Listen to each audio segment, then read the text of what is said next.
সকল বন্ধুদেরকে নমস্কার। মৌ লাইফস্টাইলের আর একটা নতুন ভিডিওতে আপনাদের সবাইকে স্বাগত। বৃষ্টির ওয়েদারে কচুর একটা নতুন রেসিপি আজকে বানাবো। তার জন্য কচুগুলোকে প্রথমেই ছাড়িয়ে আলুর মতো গোল গোল করে কেটে নিতে হবে।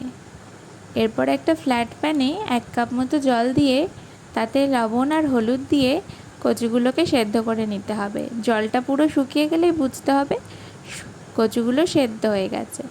এবার কচুগুলোকে নামিয়ে রাখবো আর সাইডে একটা মশলা তৈরি করে নেব।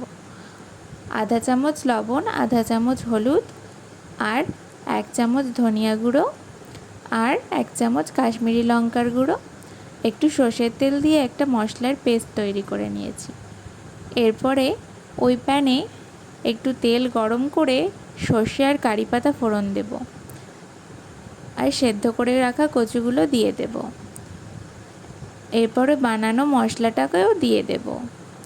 আর ভালো করে ভাজা ভাজা করে নিতে হবে, তাহলেই রেডি হয়ে যাবে দারুণ স্বাদের কচু ভাজা। গরম ভাতের সাথে এটা খুব দারুণ লাগে।